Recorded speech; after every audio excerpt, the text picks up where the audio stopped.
আসসালামু আলাইকুম। আশা করি সবাই ভালো আছেন। আলহামদুলিল্লাহ আমিও ভালো আছি। তো আজকে যাচ্ছে আপুদের বাড়িতে আজকে পিঠাপুলির দাওয়াত আছে আর কি।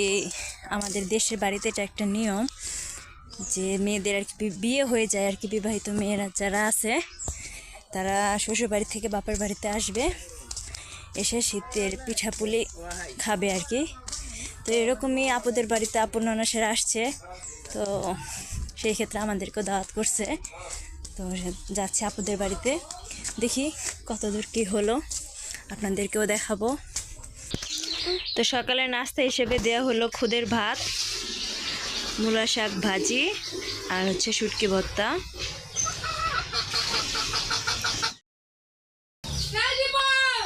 গরম গরম খুদের ভাত, সেই সাথে শুটকি ভর্তা, অসম্ভব মজা।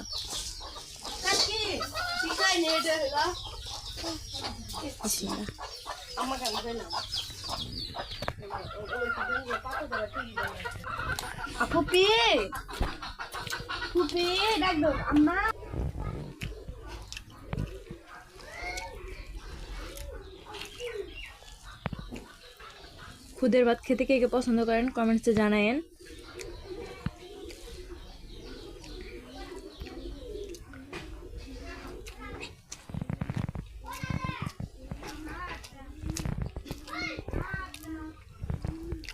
অসম্ভব মজা।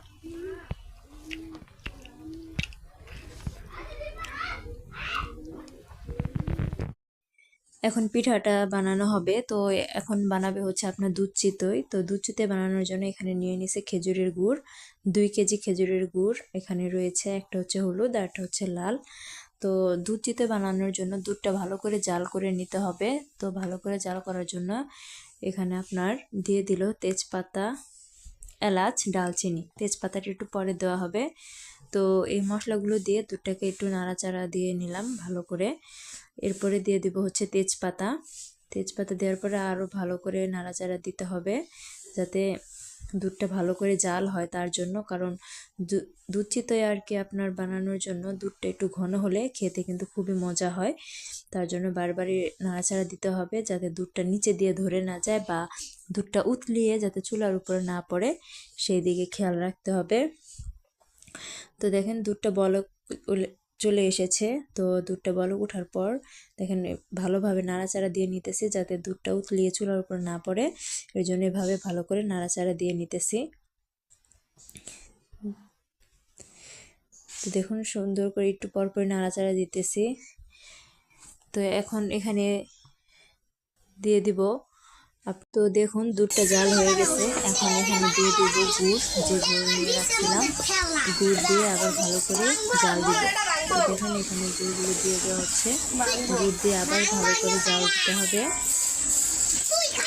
দেখুন এখানে পুরোটা গুড় দিয়ে দেওয়া হবে।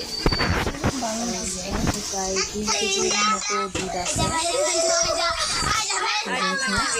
পুরোটা দিয়ে দিচ্ছি, দিয়ে এখন ভালো করে জাল করে নেব যাতে দুধটা ঘন হয় এবং দুধের সুন্দর একটা কালার, একটা সুন্দর একটা ঘ্রাণ আসে।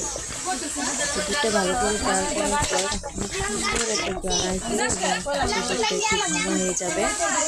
দেখুন এভাবে নাড়াচাড়া দিয়ে জাল করে নিতেছি। পিঠাটা অনেক লোভনীয় হয় খেতে, তার জন্য।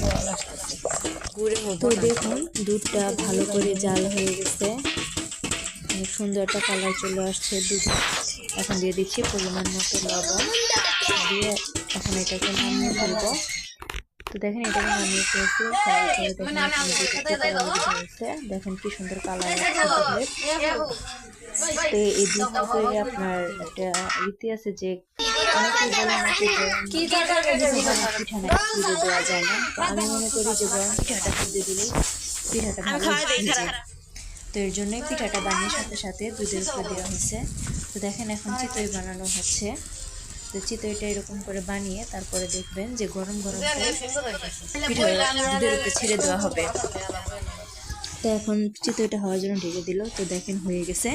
তো দেখেন চুলা থেকে নামিয়ে সরাসরি দুধের উপরে দিয়ে দিল। তো এইভাবে ভিজালে আমি মনে করি যে আপনার দুধ চিতই পিঠাটা খেতে অনেক মজা হয় এবং পিঠাটার ভিতরে দুধের যে রসটা সেটা আর কি পুরোপুরিভাবে আর কি মানে ঢুকে। তো এখন বানানো হচ্ছে আপনার তেলের পিঠা।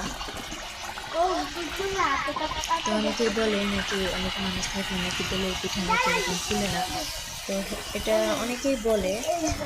তো দেখেন এখানে কিন্তু অনেক মানুষই আছে, তারপরে ওই যে পিঠাটা বানাচ্ছে দেখেন কি সুন্দর করে ফুলছে। আমরা ফুচকা যেরকম খাই এরকম ফুলে ঠিক সেরকম ফুলছে, কি সুন্দর ফুলছে পিঠাগুলা। তেলের পিঠাটা আমার কাছে খুব ভালো লাগে, আমি খাই। আপনাদেরকে দাওয়াত রইল এই শীতে পিঠাপুলির দাওয়াত রইল, আসবেন ইনশাআল্লাহ। তো দেখুন একটা দেওয়ার পরে আরেকটা দিতেছেন। তো দেখুন এই প্রথম আরেকটি বানানো হলো, একটা পিঠা বানানো হয়েছে গরম গরম। দেখুন সবাই এখানে কত মজা করে খেতেছে, আমার মেয়েরাও আছে। তো ধন্যবাদ সবাইকে ভিডিওটি দেখার জন্য। ভালো থাকেন, সুস্থ থাকেন, আল্লাহ হাফেজ।